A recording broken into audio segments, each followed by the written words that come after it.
Cool. So, a couple of interesting trends I want to leave. First of all, smartphone sun will be the solar system of the connected devices. Let me repeat that again. Smartphone sun will be the solar system of the connected devices. What do I mean? Think of this. If you think of 5, 10, or even 15 years ago, in some sense, the whole tech industry was revolving around the PC. PC started catering to the enterprises. It helped improve efficiencies in the enterprises. Then it moved to the middle classes, and only people who could access internet on a good broadband was really catering to them. So technology was very limited to enterprises and mobile owners and middle classes. And companies like Microsoft, maybe Intel, Sony were the pioneers and thought leaders of technology. Speak of today, mobile revolution is all happening around us. We saw a lot of numbers in the last couple of days, and mobile is really, really exploding out there, both globally as well as in India. But the interesting thing about mobile is that mobile has really, in some sense, democratized technology, because as income falls, dependency on mobile actually increases.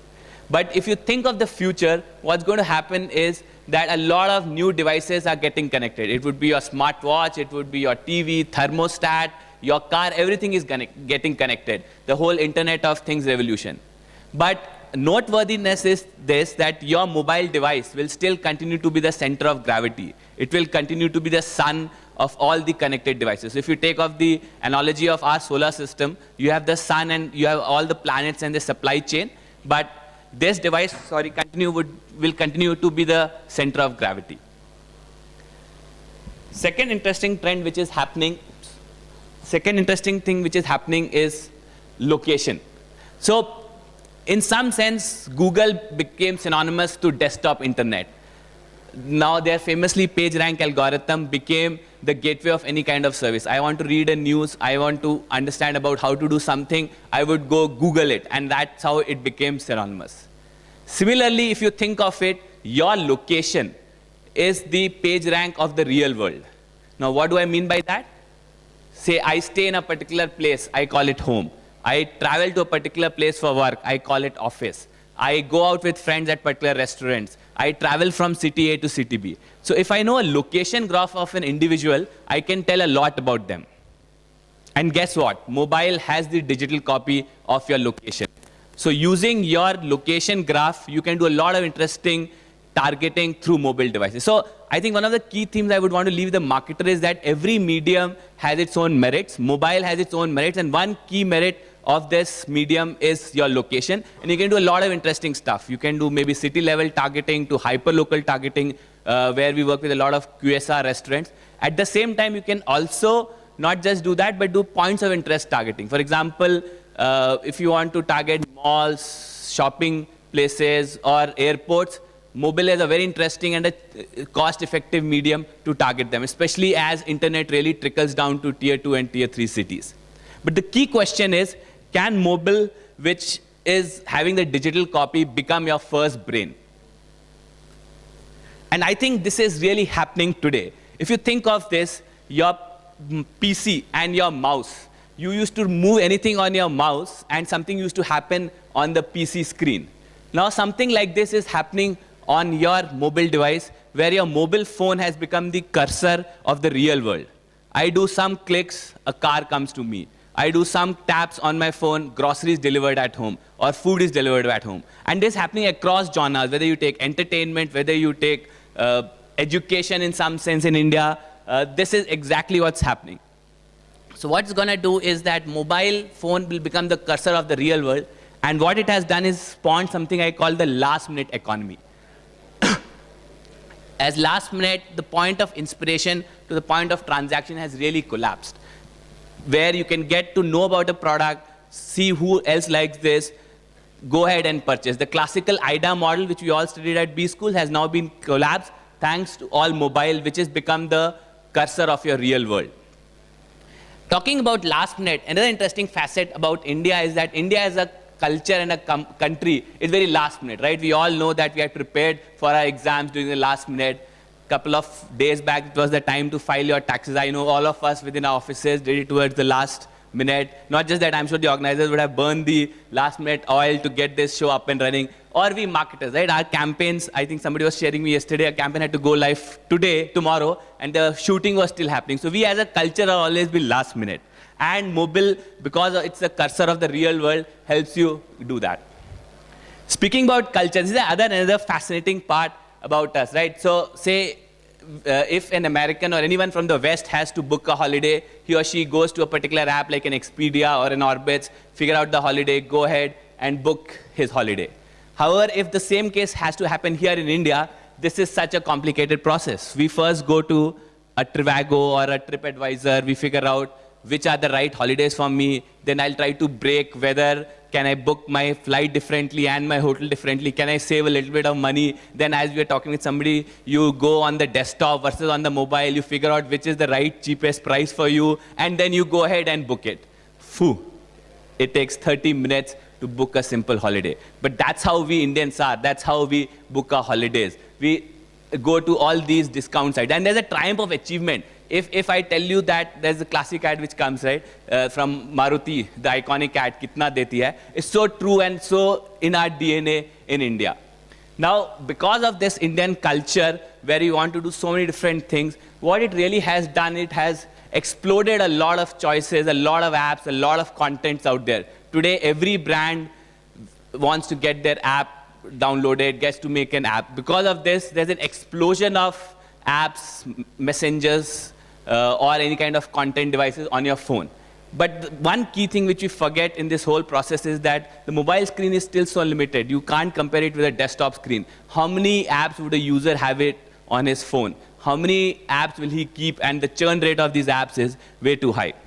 But having said that, because of this, what I call is the walled garden as well as the walled garden. The walled gardens are typically your Facebook, Google, LinkedIn, Twitter, where a user spends time. But a majority of the time is actually spent by the user on this walled garden. These could be messaging apps, these could be social apps, these could be photo apps, these could be commerce apps. Now for a commerce company, this is a very intriguing problem, because in a mobile me time of a user, only a small percentage of it is really showed on shopping. Rest of the time is listening to music, watching a game. And we did some studies and we figured out that of the 2 hours which a user spends, only 19% of it is spent on these walled gardens. A huge number of it is on these walled gardens around travel, entertainment, social.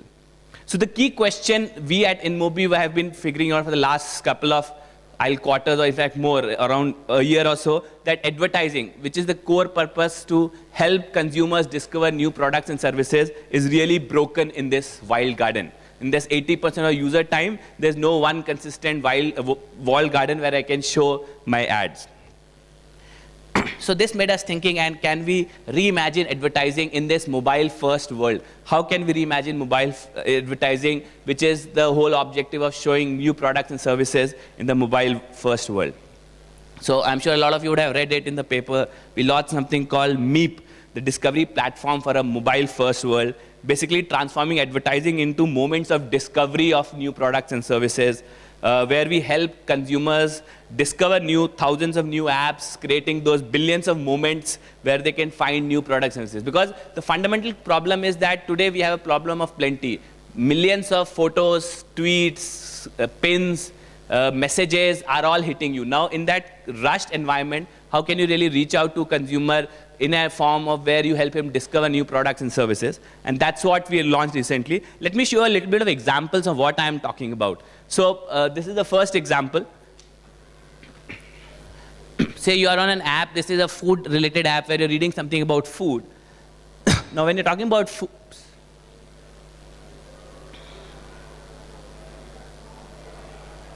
so when you're talking about food, anything which is related to food can be very, very interesting to you. Can these become a place for you to discover new kind of products? So this is a classic example. We took some SKU information from Amazon, which is a merchant, and you are showing what are the relevant stuff related to food which you can discover. So it was an apron. It could be, say, for example, a news article from Maxter. It could be some kind of a microwave which is out there. You may want to not just see the product. You may also want to go ahead and buy new stuff.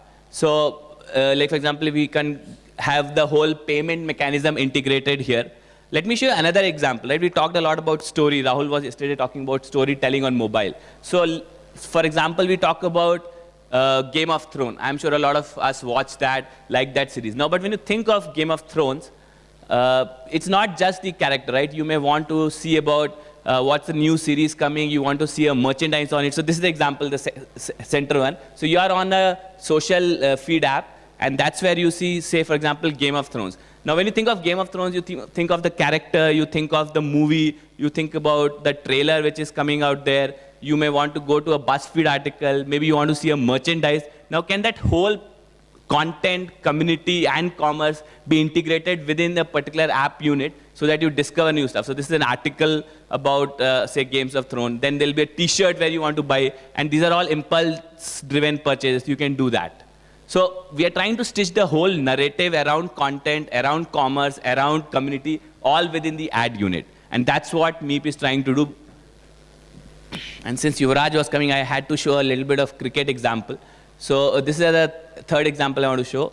This is largely around, say, you are on a sports page, and you're reading something about cricket. Now, which means that you as a person likes cricket. And there, this Meep character comes and starts showing you a lot of interesting stuff around cricket. Now, this could be a Sachin music, for example, powered by Savan. This could be, for example, an article which comes about him. This could be some kind of merchandise which you can go ahead and buy. So you have combined content, you have combined a lot of classical stuff, videos, his early journey. So you can combine a lot of these things all together within the ad unit. And because of that, there is liquidity. See, the challenge was because every app time in a user journey is so fragmented, you can't keep shifting between various apps. But on mobile, you can really combine all those things, combine together, and that can happen.